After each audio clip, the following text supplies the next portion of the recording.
Good morning. I'm Julio Saenz, along with Mauricio Riveros.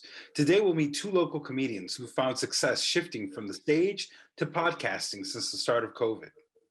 We hope you will be inspired. Celebrating leaders in Rochester's unique and vibrant business community.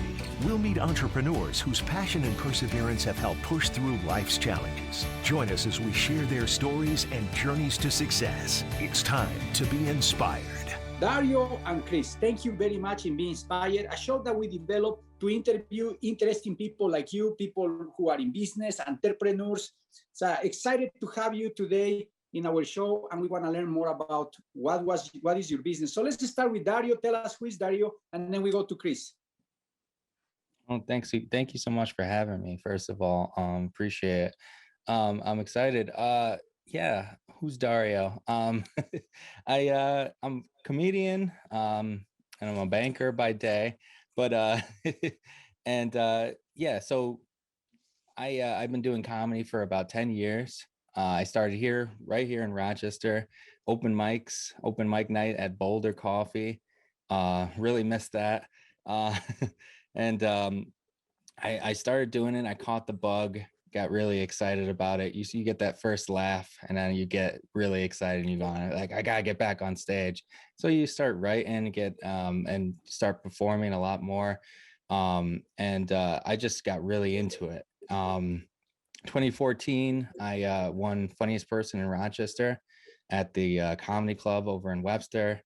I basically, was touring, kind of doing clubs in Buffalo, Syracuse, Rochester, all over Western New York. And I made the move, I believe it was 2015, to New York. I moved with my wife to Brooklyn, and I performed there for about 4 years. Did a lot of comedy, suffered a lot. It's very tough. The industry is difficult, but it was a lot of fun, and I don't regret it. It was amazing experience. And then I moved back here to Rochester about a year or so ago, and continued to perform. So it's been good. Wonderful. And Chris, tell us a little bit your story too. Okay, so by day, I'm an engineer, and by night, I don a hood, usually local restaurant merch, and I do funny things. I started in comedy about 8 years ago. That's where I met Dario. He was a really cool guy, but unfortunately in 2014, he was out the door. And I was just I did comedy because I just kind of felt like it. I kind of did it on a dare on myself. I kind of fell into it, and you get a high when you get a laugh. It's nice to see people, enjoying what you're saying. And, when you get off stage, you get a little lifted. So when the shutdown happened, I really didn't know what to do. Zoom shows, like Dario said, are kind of depressing. And honestly, I was depressed anyway because of the shutdown, as a lot of us were. So I didn't even want to do a Zoom show. And then when I finally was able to come out of my shell and try to do a Zoom show, that's when everybody was tired of doing Zoom shows. So I was just kind of in a rut again, until Dario called me up, and he had this idea, because I happen to write food blogs for the Rochester City paper whenever they want me to. And he loves food just as much as I do. So he had the idea, maybe we should do a podcast about the local food around town. And we got one of our friends, another comedian who's also an artist, to come up with a logo, not even a logo, just a nice picture of us looking very refined and everything. And we just went at it. And we've been doing this, since July. And we're going strong. Fantastic. So tell us a little bit about how, I'm sure, a lot of we've never had anybody that does podcasting on the show, anything like that. So we're very happy to have that, and because it's something that people do wonder and talk about. How do you do a podcast, and then how do you get it out there? What's the business of podcasting like? I don't know. No, I'm kidding. No, no, I honestly, we just started, we had laptops, and just not even microphones when we first started, back in July. Guests were using their phones. Zoom, obviously, that makes it very convenient where, the app is accessible. And especially with the pandemic happening, obviously we can't sit down with people. So it even made it easier that like you can meet up with us on your schedule, and at your convenience, basically. You're sitting in your library and you can talk to us. So, you know what I mean? So it was really cool that, maybe everybody's got a different schedule, especially these people that own restaurants and things like that. They're running like crazy. So if they could sit down for a moment and, meet up with us, it was great. Podcasting, it's never something that I thought I'd do, really. But the pandemic makes you do crazy things. But yeah, I listened to podcasts for years and years. But I never thought I had like an idea kind of worthy to put one together, until, this came around. And, I feel really strongly about what we're doing, not only for the community, but, creativity, like I feel like this is kind of getting that same feeling that comedy was giving me. So I'm excited. And then like the reception's been amazing. Social media is a great platform to getting word out about it. We got an Instagram page, we got Facebook we started off with. I've been kind of pivoting more to Instagram. It seems to be the hotter social media right now. And the reception's been amazing. Our numbers have been jumping up.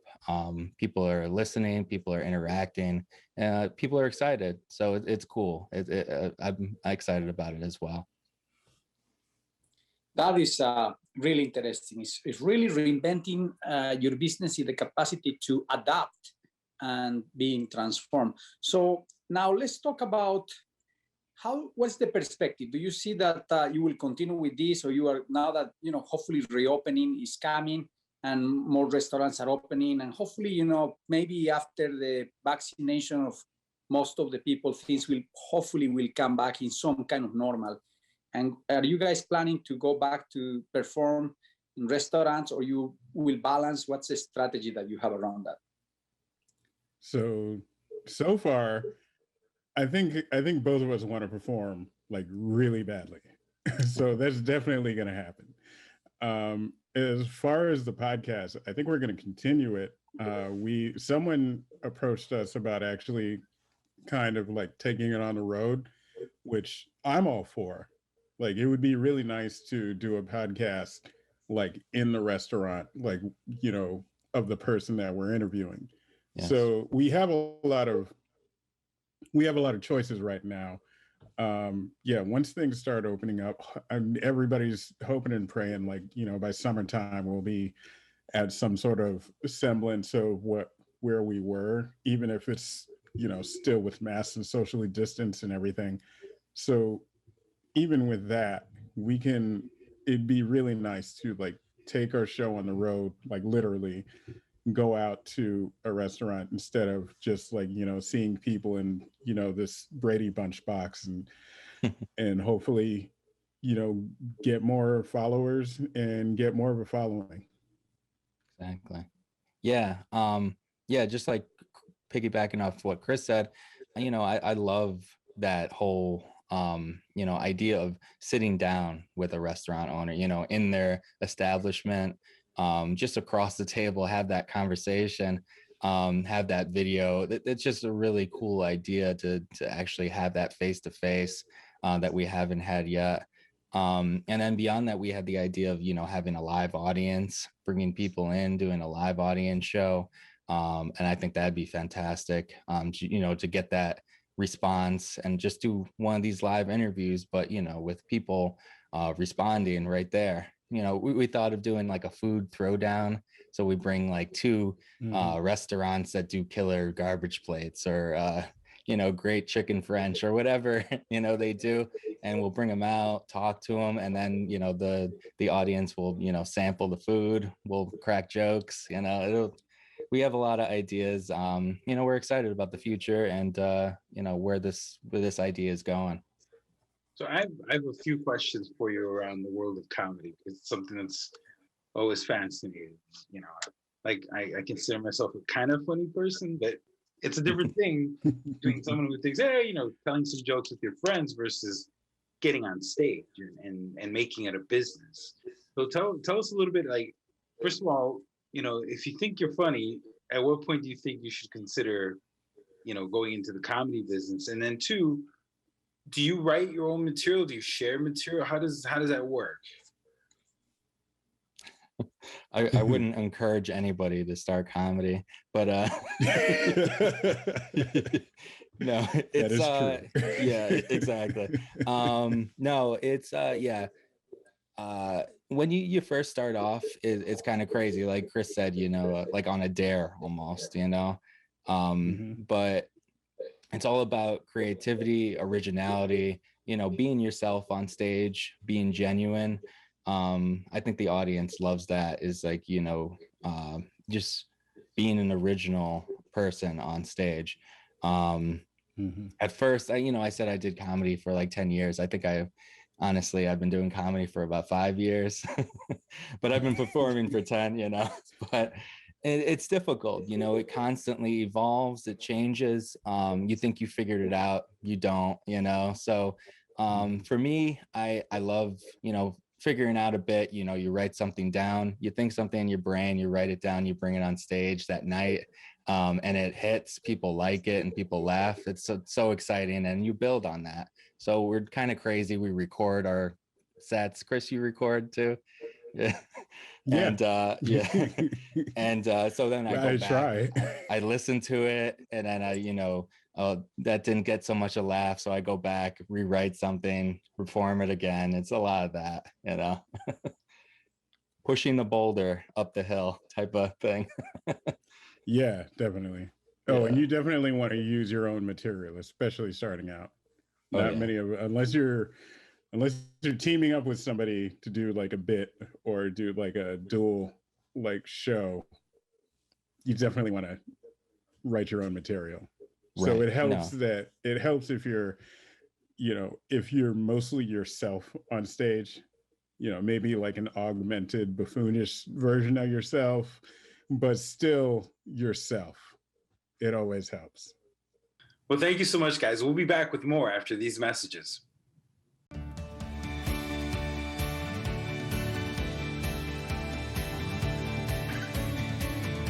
One of the things that are amazing in terms of comedians is that they have the capacity to make people laugh and be able to move these lips and create, and it's healthy. I'm sure that this is very important, especially in this time with COVID, where people need to laugh more. I know it's hard. I know that we are passing through difficult times, but a smile, I think, will transform many ways of thinking. So maybe you can tell us some cases of a story of something that you saw that was very cool. I don't know if maybe, you have here somebody that was maybe sick, but you were able to bring some smile to their face. I think that's the idea, it's an inspiration. So tell us a little bit about, maybe there is something there. I don't know if you have something spring like that. I've definitely done a decent amount of charity type shows, where, you donate just basically your talent of making people laugh. And it's just for the fun of it, so you're bringing people in, they're raising money for a cause. I've done plenty of those types of shows, and feel really good about it, because not only are you sharing your gift, but you're making people happy. They're opening up their pocketbooks and wallets, for a good cause. And you feel like you're making a difference too. There's many instances like that over the years, where, you don't have to get paid all the time. You get paid in the good feelings, and I feel like, honestly, what we're doing now is that because we're not making any money on this right now. So not yet. No, not yet. So we're making negative money, but you know, we're helping the community. We're helping ourselves. We're feeling good. They're feeling good. People are connecting. People are laughing. So there's a lot happening. So it's great. Mauricio often talks about the future of Rochester, and you know, you're both young folks. You know lived other places. You're both. Young. Yeah. We'll be liberal with what we say. And what do you? How do you see the future of Rochester? You both I see you guys. You're wearing a Kodak shirt. You're wearing a shirt for one of the restaurants here in town. You guys obviously love Rochester. How do you see the future of Rochester, especially after this? You know, everything in COVID is hopefully over soon. I think so. Rochester, I don't think Rochester's ever died, if that makes any sense. Like it's been, you know, this is what, like a 200-year-old town. It was a boom town for a while because of the mills and everything in the canal. Yes, there were a couple of lulls. Yes, you know, Kodak is a lot smaller than what it used to be. But like things keep coming and popping up in Rochester. I think, and what I hope for Rochester is that the word gets out, maybe not necessarily outside of Rochester, but inside Rochester. If we like boost ourselves more, I think that Rochester would be a really great place to be. And I mean, it is a great place to be, but it's kind of like Rochester is like the middle child who's not as confident, even though we're one of the great cities of New York. Like we're, you know, it's definitely, you know, we're not, you know, New York City where it's a little bit too fast. If you talk to anybody who's moved here, I moved here, you know, it's a lot quieter. It's a lot easier to get around the place. And now like the explosion of like food places, of drink places, of art spaces, like in the city. Like the city is amazing. There's a waterfall in the middle of the city, for crying out loud. Like that alone should keep it on the map, you know? So I really think that the more we think about what Rochester has to offer, like we as Rochesterians think about what Rochester has to offer, the better Rochester is going to be. And that is wonderful, Chris. You know, I think it's fundamental what you guys are doing, because you enrich the city, be able to have comedians who are, like we said before, you know, bringing that happiness and that hope is fundamental. Now let's talk about, you know, sometimes different regions in the country and even in the world bring different type of ways to make jokes, right? If I tell you a joke in Spanish, you probably will not be able to understand. If I want to translate the joke from Spanish to English, definitely many times will not make sense. But so have you ever experienced a situation where you needed to translate or take some joke that you saw in some place and bring to the other place, maybe a region, the south to the north, the east to the west, because there are jokes that the west people from the east or the south can understand better than the people of the north, or even in towns, right? So each town has a different type of jokes. So I'm sure that there are jokes that you can make about, you know, the white hot dogs that we have here in Rochester. I don't know, but so can you tell us one typical joke of Rochester? Of course, make it sure that it's very careful and we don't say bad words. Of course. Yeah, I mean, just going off Kodak, I got plenty of material about Rochester, but one of the things that I open up on sometimes, especially here in Rochester, is about Kodak. My dad has, he actually just celebrated, he survived 39 years at Kodak. He's still there. It's crazy. That's why I talk about it. I said, I'm so Rochester that my dad still works at Kodak. I said, you remember when everyone worked at Kodak? Remember when everyone in this room worked at Kodak? You know, but he still works there. Yeah, I don't know what he does. I think it's like him and another guy, and they turn the lights on, turn the lights off, go home. That's it. But yeah, no, we have fun. There's so much Rochester, uniquely Rochester things. Kodak, Wegmans, you know, garbage plates that we talk about on stage, that obviously wouldn't work anywhere else, but it kills here. Excellent. Yeah. Yeah, most of my Rochester-based material is just ragging on Wegmans, because there was a time that Wegmans would be voted, like in all the city papers, like the best place to take somebody from out of town. And like, Wegmans is nice, but it is a supermarket.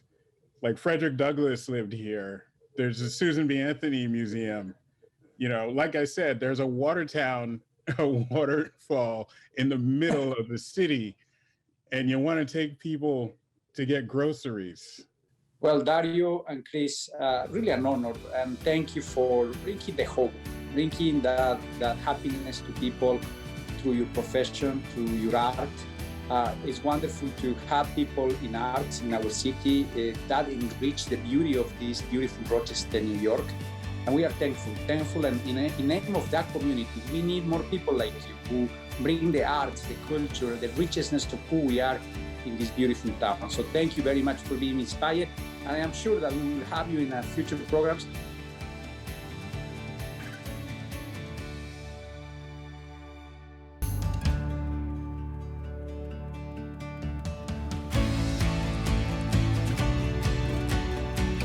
Coming up next week on Be Inspired, we'll meet Trisha Masharal, who launched her own successful business helping nonprofits and corporations with fundraising and events. To watch today's episode and the complete interviews of our guests, go to rochesterfirst.com/beinspired. For more great talk with Rochester's entrepreneurs, listen to Bodette 97.1, Saturdays at 9 a.m. For Mauricio Riveros, I'm Julio Saenz. We'll see you next week on Be Inspired.